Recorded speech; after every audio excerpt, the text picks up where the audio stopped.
Hello friends. आज हम आपके लिए कॉरपोरेट फाइनेंशियल रिपोर्टिंग में यानी सीएफआर में एग्जाम्शन कैसे लाना है इसके लिए स्ट्रेटेजी लाए हैं जो मैंने भी इम्प्लीमेंट किया था। तो मैंने पिछले 4-5 अटैम्प्ट के पेपर देखे हैं और फिर आपके लिए ये ड्रॉ किया है। तो चलिए आगे बढ़ते हैं।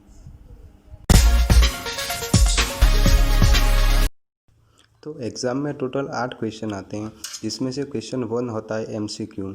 मीन्स आपको एमसीक्यू यूजुअली कहाँ से मिलेंगे, तो एमसीक्यू यूजुअली जो 4 या 5 लाइनर सम्स होते हैं एएस और एनडीएस में।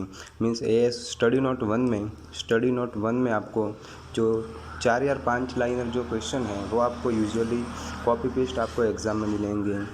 और बाकी अब 7 क्वेश्चन बचे, उसमें से आपको 5 क्वेश्चन अटैम्प्ट करने हैं जो 16-16 मार्क्स के होंगे।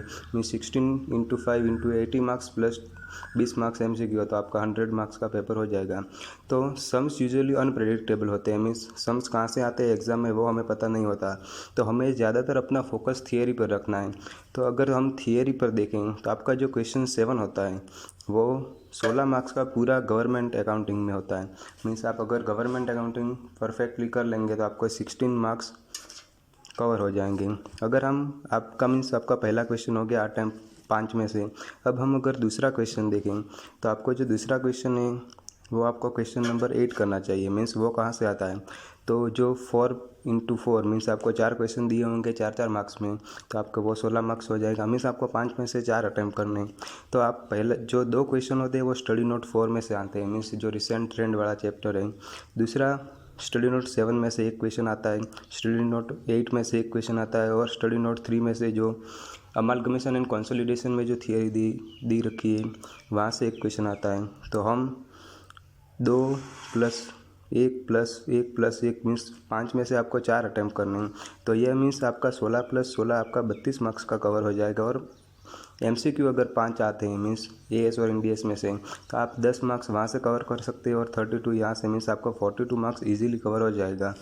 अब हम आगे बढ़ें तो मीन्स आपको थियरी में एक भी क्वेश्चन स्किप नहीं करना है। मीन्स आप कहाँ से थियरी में क्वेश्चन आ सकता है वो भी प्रेडिक्टेबल नहीं होता है, तो आपको सारे जो थियरी का क्वेश्चन करने हैं ऑल थियरी क्वेश्चन मीन्स आपको जो study note 7, 8 and study note 4 में सभी क्वेश्चन करने हैं, एक भी क्वेश्चन छोड़ना नहीं है। तो अब हमने 7 में से 2 क्वेश्चन तो अटैम्प्ट कर लिए जो थियरी के हैं।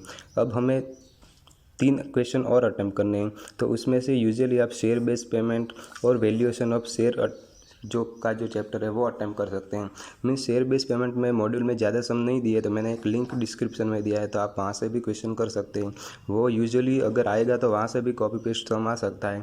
तो मीन्स अब हमें 3 क्वेश्चन हमारे हो गए। अब हम चौथा क्वेश्चन देखें तो वो कंसोलिडेशन का 16 मार्क्स का आता है, कभी कभी 12 मार्क्स का आता है, कभी 16 मार्क्स का आता है। तो यूजुअली हम देखें तो 16 मार्क्स का ही आता है, तो आप कंसोलिडेशन का सम कर सकते हैं। और अब हमारे पास ऑप्शन है कि हम दोनों सम इंडेस मीन्स एएस के करें या अमालगमेशन करें। तो अगर मेरे से पूछेंगे तो मैं आपको बताऊंगा कि आपको दोनों क्वेश्चन एएस के करने चाहिए, क्योंकि एएस में यूजुअली 90% जो सम होते हैं वो कॉपी पेस्ट ही एग्ज़ाम में आते हैं। तो आप दोनों सम वहाँ से कर सकते हैं। कभी कभी 8 मार्क्स का सम और 8 मार्क्स का थियरी एएस में आता है, तो वो भी आप देख सकते हैं। तो अब हमारे सारे क्वेश्चन मीन्स 7 में से 5 क्वेश्चन हो गए। अब हम देखें तो पहला आपको जो थियरी है, दूसरा क्वेश्चन भी आपको थियरी अटैम्प्ट करना है। मीन्स आपका 32 मार्क्स का आपको थियरी अटैम्प्ट करना है। और जो बाकी के 3 क्वेश्चन है वो share based payment, valuation of share, ये हो गया, कंसोलिडेशन और एस। इतने अगर आप क्वेश्चन कर लेते हैं तो आपको ज़्यादातर आपके मार्क्स कवर हो जाएंगे।